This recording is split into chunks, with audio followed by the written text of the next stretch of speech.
ఏది ఏమైనా ఆ అమ్మాయికి బీఆర్ఎస్ పార్టీ పూర్తి అండగా ఉంటుంది. మాజీ శాసనసభ్యులు ఉపేందర్ రెడ్డి గారు కొంత సహాయం అందించారు, మేము కూడా కొంత సహాయం అందించాం. బట్ బాధ కలిగేది ఏంటంటే అమ్మాయి తిరిగి నడవలేని పరిస్థితి, తిరిగి సాధారణ స్థితికి రావడం చాలా చాలా కష్టము అని డాక్టర్లు చెప్తా ఉంటే ఎంత బాధ అవుతా ఉంది. అమ్మాయి జీవితం పోయింది ఈరోజు.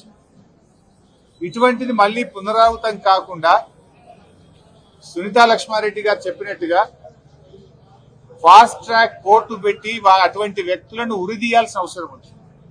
ఇలాంటి తప్పులు మళ్ళీ ఎవడన్నా చేయాలంటే భయపడాల్సిన పరిస్థితి రావాలి. ఈరోజు కాంగ్రెస్ ప్రభుత్వం వచ్చిన తర్వాత ప్రతిరోజు 5 నుంచి 6 ఫోక్సో కేసులు నమోదవుతా ఉన్నాయి.